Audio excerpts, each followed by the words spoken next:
were classified as grunge as well. And like Smashing Pumpkins, I think, are their own thing, as a lot of these bands are. Yeah. They're very hard to categorise, yeah. So I think kind of like the whole grunge thing it was good just a marketing thing, it was a catch-all kind of umbrella for it. It was kind of like the way they kind of had, sort of over here they had that whole Britpop thing, and it was just like it was any band that kind of came out around the same time, it was categorised as like Britpop. It was just sort of like, and it didn't matter whether you were like rocky or whether you were dancey. It's like, oh, you're just all Britpop. So I think that's what grunge was as well. It didn't matter what kind of stylistic kind of background you were. It was like, oh, it's just grunge because it's in this time period. Yeah. That was what it was, kind of thing. They should remember they were using like all the fashion with like check became a thing. There was check, like, flannel shirts, and that was and kind of dock boots and torn jeans, and like we were watching a documentary and they were kind of like, that wasn't a fashion statement, it's just we were poor and that's what we grew up wearing, and it was just like we just wore flannel shirts and jeans because it was just like, what else are you going to wear? That's what everyone was wearing. And I mean, even in Ireland at the time, it was like, that's what we were wearing. It was like, suddenly we're fashionable. Oh my god! But brilliant. That was the thing. It was because like it was wearing the exact same clothes when it was into metal. I was like, what? This is the weird thing that I think. And the thing is as well, I mean, it was all fashionable, and yet my dad was wearing the same clothes. He's still wearing the same. He still wears check shirts. My mum wears check shirts and jeans. And it's kind of like, how is this a fashion statement? It was just a bizarre thing. I think because it's kind of like the weird kind of like dress. And then it's what you had, like people that were into metal over in America particularly were kind of like identified as wearing like, say, leather jackets and skin tight like jeans and trainers. So it was the same things that people were. I know, it was just like, it's clothes. How is it a look kind of a thing? Yeah. But like grunge just wiped out. I think people were sick of like fucking glam metal was gone shit. Yeah. Anyway, and it was just too many fucking a bloated corpse. Yeah. I think people were sick of the likes of kind of like Guns N' Roses too. So I think there was a taste there for something new. Yeah. And something different, and grunge just came along at the right time. That's, I think, as someone was saying, like when you get to the stage of Axl Rose prancing around in like white cycling shorts and fucking a headband, and it's all this kind of, it was just a bit too much. It was kind of like, let's just get back to bare bones of music again. It was this band that they were like they were going against like the hair metal thing by just going out playing their fucking jeans and stuff, like what Pantera did. Pantera like originally were a glam rock band, and then one day they just decided, let's stop wearing all this lycra cargo shit, shorts and boots and fucking just t-shirts. Let the music speak for itself. The same thing happened with a lot of death metal bands as well, which is, actually I suppose that's it, like with Pantera and all these, before we get into I suppose the alternative metal kind of scene, it was death metal was kind of like on the up and up around that stage. And like the 90s, I think the early 90s was probably the peak time for death metal, or maybe kind of like up until around 94, 95. But you had particularly coming out of Florida bands like Morbid Angel, Deicide, I think Obituary were from there as well, Cannibal Corpse, because of a certain studio that was there, which I can't think of for the life of me. But when you had grunge happen, this is the thing, in the 90s you had all these different scenes were happening in different areas and different sounds coming from different areas, which doesn't seem to happen so much anymore. I don't know if it's because there's more globalised kind of things happening. Homogenised, yeah, but like, I mean, with the grunge thing, it would have been very much there was a record label called Sub Pop, which is still in existence today, that they really created the grunge thing. They brought all these great bands together in Seattle, and they were like, we're going to fucking market the shit out of them. And they brought all the artists around. They just thought there was a lot of creativity here. Let's use it. And they use it like fucking extremely well. I don't know why Florida was such a breeding ground for death metal bands, but it was like, if you were a death metal band, Florida was the fucking place to be with it.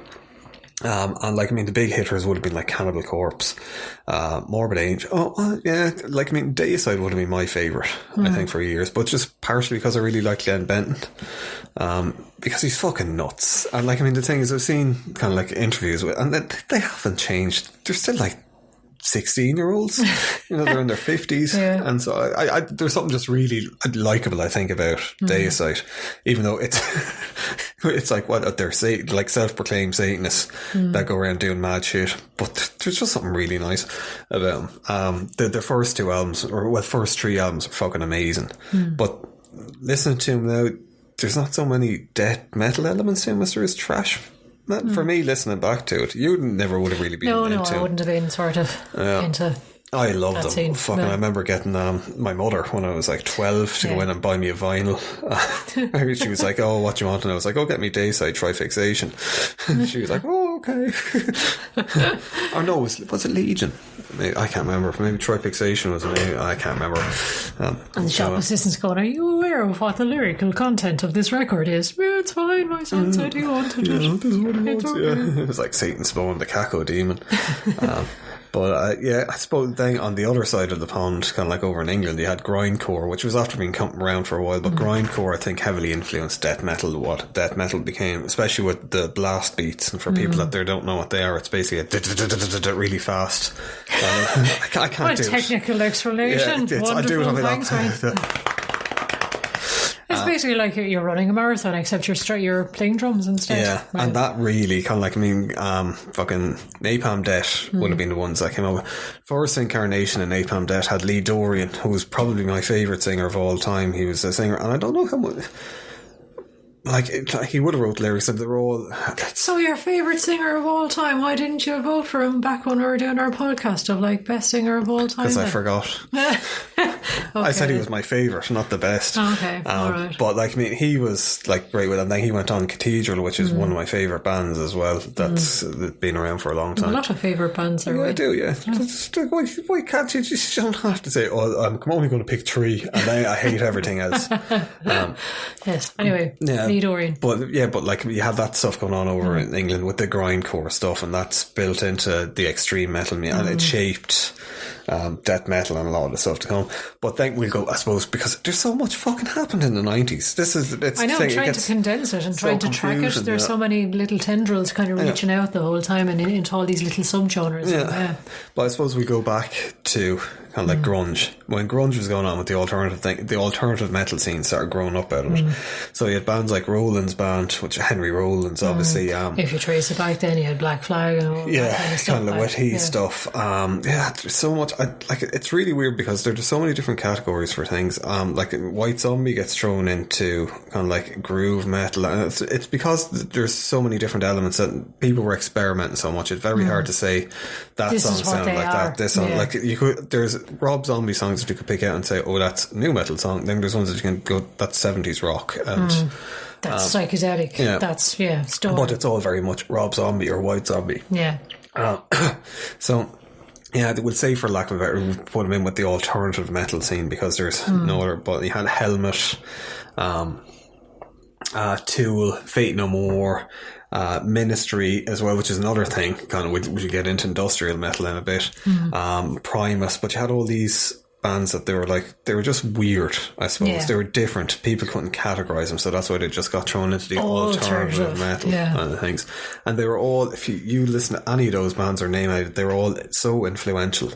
Probably really influential on new metal more so than anything coming up. I have Fate No More, which we've have a whole episode on as well. They would have probably influenced Pantera to a certain degree and influenced other people with the groove aspect, all because they just brought loads of different things together and it turned into Fate No More. But Fate No More were always categorised as a rock band or a metal band, even though they probably only have a handful of rock songs. Yeah. I think King for a Day, Fool for a Lifetime, which was like their album in the mid-90s, was more rock or heavy orientated. Angel Dust, as we talked about a lot before, was just fucking mental. It is like being on Angel Dust from what Laura tells me. Yes. With it, because she likes the angel dust. I do. No, I don't. Disclaimer. Like crickety cricket. I'm just smoking some PCP. Sucking some lemons. Yes. But yeah, you had all these, and I suppose Lollapalooza was going on as well. And like, I mean, there was someone was talking about the first thing at Lollapalooza, and you look at it, it was like 9 Inch Nails, Roland's band, and all these things. And there was just something, I suppose that was it was like for people that were liked grunge but wanted something a bit heavier, and it was experimental as well. And I suppose what a lot of these things have very much in common, which ends up carrying over into new metal, which kind of comes along in the mid to late 90s as well, was this whole aversion to fucking guitar solos, because no one wanted to be like the hair metal bands. So they were just like, we're going the fucking complete and utter opposite. We want to be kind of like rhythmic based a lot of the time, the riff based as well. Like that was one of the things about all of these, but in the 90s everything was riff based. A lot of songs were short, apart from some of the extreme things. Like even Tool, when they started out, most of Tool's stuff it was only the second album with Enema that they kind of really started getting into more progressive So I suppose they started finding their feet more and heavier and darker as well. Although I suppose you can't get much darker than on the fucking undertow, kind of like prison sex and stuff. Yeah, very uplifting and cheerful stuff, really. But so you had all these different bands kind of coming together under that kind of thing, and then like you had industrial music seemed to kind of slide in and just 90s. kind of get lodged in as well there. They kind of exploded, I suppose. Like, I mean, you know, Pretty Hate Machine is the tail end of the 80s, like 88 that was, I think, and then, you know, Trent Reznor then exploded out in the 90s, and everyone then suddenly went, oh, let's but even before Nine Inch Nails, like 9 Inch Nails didn't get really big until really probably the Downward Spiral. Ministry were going, like, you know, at the same Ministry, I think, were one of the first big industrial bands to kind of like, for people to kind of latch on. And a lot of it was about Al Jorgensen's presentation, because he was very much kind of like, like into fucking, very open about LSD use, kind of like a psychonaut, I suppose, is the only way you can kind of think of describing him. And kind of like when he came along with Ministry, people were like, what the fuck? Because you could dance to it. It was like well thought out. It was intelligent music. This is the thing as well, I think, that defines a lot of the music in the 90s with metal. Very intelligent and very cerebral as well. And that was because I suppose there was that view of metal in the 80s that it was kind of like for like girls, headbangers, and that was classified by I was going to say trash metal, but by fucking kind of like, you know, glam metal and the hair metal thing. Whereas like there was a lot of metal, like Metallica and Slayer and all those are very intelligent bands, but it was people just got caught up in the hair metal shit, which was just kind of like, oh, party on kind of a thing. So they were kind of going with Helmet as well. I keep forgetting Helmet were brilliant band. Kind of like they had a massive impact on new metal. See, this is the thing, I'm going to keep getting caught up. What about this and what about this, and this band as well. Oh my god, let's hop over here. So many great ones. But then you had like Fear Factory, which people often forget. Their first album, I suppose, was close to death metal, but there were some kind of like industrial elements to it. And then kind of like their second album, Demanufacture, which is what their high concept. They did the trilogy kind of with Obsolete, and was the one with Lichpin on it. Demanufacture, did it? No, hang on. What? No, I don't matter. But it's where they had those concept albums there with, but it was like based in futuristic societies and but it's their fucking like they were. I remember the first time I heard them, I was Digi Mortal. Digi there Mortal. We go. Sorry, I just had a brain fart there. But like Fear Factory mashed together like the heaviest of heaviest metal with industrial music, but it was so crisp and clear and produced well as well. Like the production and again, value the drumming on that as well. Jesus Christ! And like their first kind of single, we'll call it off, at Replica, is about being a product of rape. So it was all fucking pretty heavy, dark stuff. And it was just, and then when you had that mixture of singing as well, where it was like the growling kind of thing there, then with kind of like operatic singing from Burton C. Bell, who's a fantastic singer, like amazing frontman. Like the whole band at that, they were an amazing band. And then I suppose kind of like speaking of the extreme music, which only have to pop into my head, Paradise Lost.